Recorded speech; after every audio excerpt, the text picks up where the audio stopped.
Efa lasa raharam-pirenena mihitsy moa amin'izao fotoana izao mahakasika an'ity fiatrehan'ny Barea Madagasikara ny kanina 2024 ity taorian'ny akaran'ny Barea tamin'ny dingan'ny ampavalon-dalana ary dia nanapa-kevitra ny hanofa fiaramanidina manokana ny fitondram-panjakana malagasy hitondra ireo mpanohana any Egypte ny zoma ariva teo ary dia ny antso-mpanao gazety mahakasika izany dian'ny Egypte izany ny Air Madagasikara sy ny fiadidina ny Republika Mariana moa afao maly alina no nanainga ny délégation malagasy ahitana olona 700 andeha nanohana ny Barea Madagasikara amin'ity fionany amin'ny léopard ny RD Congo ity azo lazaina hoe efa tafiditra anatin'ny fony malagasy ny fakafizana sy ny fitiavana ny Barea amin'izao fotoana izao satria dia nanao tsomby aloha tokoa ireo mpanohana nandeha ny vidy ny tapakila teny anivon'ny Air Madagasikara teny amin'izany fandehanana any Egypte izany.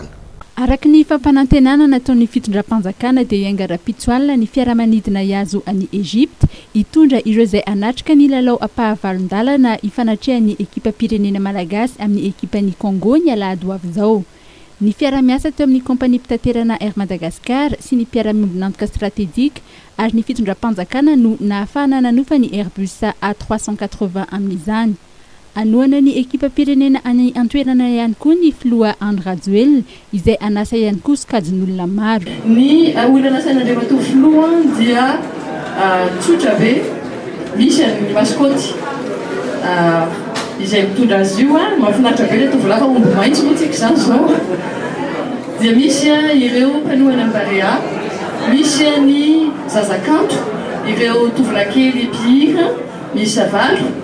Misy ny avy eo amin'ny Perbegro, misy ireo mpilalao tao anatin'ny Club M sy ny Scorpion ary misy ny Barea, zany vadin'ny Barea, dia misy ihany koa ny artiste nentina tamin'izany, misy ny mpitsoka mozika ny Tafika. 10 heure ny fanazavana voaray ireo nasaina nanokana fa naneo anivon'ny fiadidinan'ny Republika azy dia manefa tapakila avokoa. Ny olona ankoatr'izay dia nandoa na izahay eo amin'ny fiadidinan'ny Republika izy dia nandoa sarin-dalana avokoa. Zay. Na ny filoham-pirenena dia nandoa sarin-dalana. Misy ataontsika hoe 3 classes io avion io tany général nazava azy fa misy ny eo amin'ny 570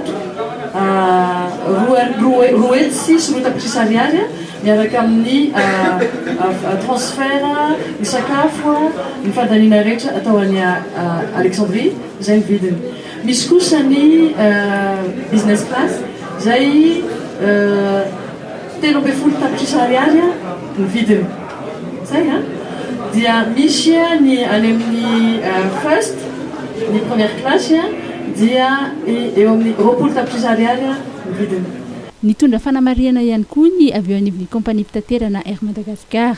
Kapana miaraka tamin'ny zotra tokony nataony zany nahatongavany taty avy amin'ny dafy makatao Madagasikara sy ny avy etỳ Madagasikara makany andafy fa nasosorona nareo kosa raha ny tena hoe niraisina andraikitra hatramin'ny elany avy tany amin'ny toeranisy azy any Portugal manko izy no mipetraka. Ka raha hoe avy any izy narehefa taty Antananarivo dia nakany lekera dia miverina Antananarivo izay miverina any misy azy tsy latsaky ray tapitrisa sy ray hetsy sy ray tapitrisa ny saran-dalana ny vidiny be izy dollar américaine zava. Raha nieritreretina fa ampina iray ny fiaramanidina dia nijanona tamin'ity A380 izay iaraha-miasa amin'ny kompania mpitaterana Air Madagasikara ihany izany.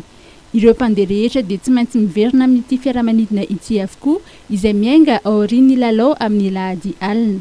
Ny hariva teo moa dia mbola nitony fakana ny tapakila ho an'ireo izay andeha hiazo any Egypte izay.